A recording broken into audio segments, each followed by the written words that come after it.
Morning বন্ধুরা, তোমরা সবাই কেমন আছো? আমি ভালো আছি। আজকে আমি তোমাদেরকে দেখাচ্ছি সুবর্ণরেখা নদীটা। দেখো, সুবর্ণরেখা নদী তোমাদেরকে আগেও দেখিয়েছি।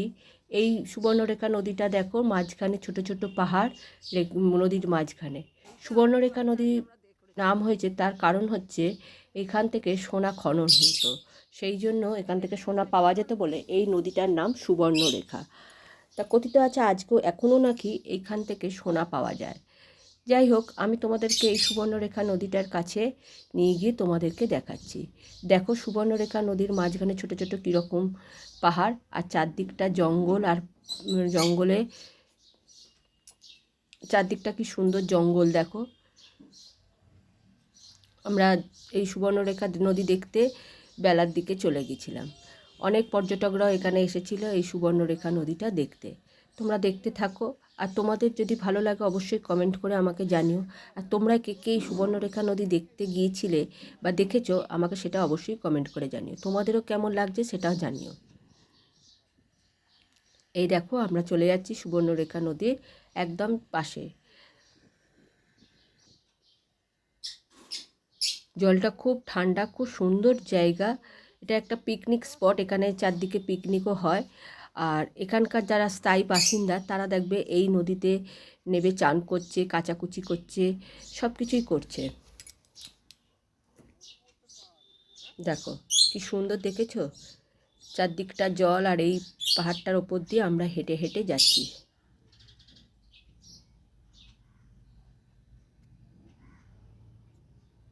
এটা কিন্তু ঘাটশিলাতেই, তোমাদেরকে আমার আগের ভিডিওগুলোতে দেখিয়েছি। এখানে এটা হচ্ছে ঘাটশিলায় সুবর্ণরেখা নদীটা। এই দেখো,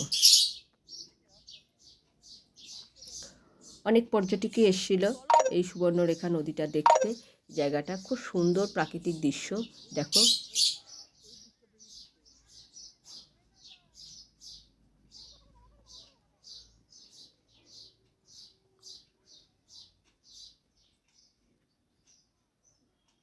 যারা এখানকার স্থায়ী বাসিন্দা দেখো কেমন জামা কাপড় কাচ্ছে, স্নান করে মেয়েরা সব যাওয়া আসা করছে। মেয়েরা যা এখানে স্নানও করে, ছেলে মেয়েরা। এই দেখো, দেখছো, সব কাচাকুচি করে বাড়ি ফিরছে।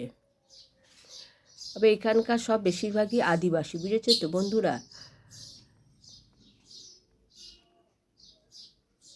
এখানকার লোকেদের জীবিকা পুরোপুরি নির্ভর করে এই পর্যটকদের ওপরে।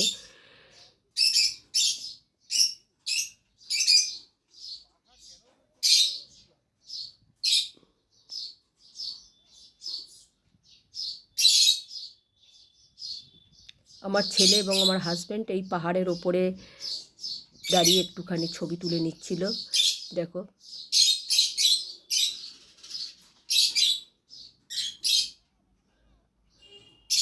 দেখছো এখানকার স্থায়ী বাসিন্দারাও কীরকম স্নান করছে এই নদীতে। জায়গাটা খুবই সুন্দর জায়গা। এখানে ঘাটশিলায় অনেকগুলো স্পট আছে দেখার মতো। আমি তোমাদেরকে আরও অনেকগুলো স্পট দেখাবো পরের ভিডিওতে। এই দেখো, চারদিকটা দেখতে থাকো, আশা করি তোমাদেরও খুব ভালো লাগবে চারদিকটা। আমার তো ভীষণ ভালো লেগেছিল, তাই আমি একটুখানি ক্যামেরাবন্দি করে নিলাম। আর জলটাও কত পরিষ্কার দেখো।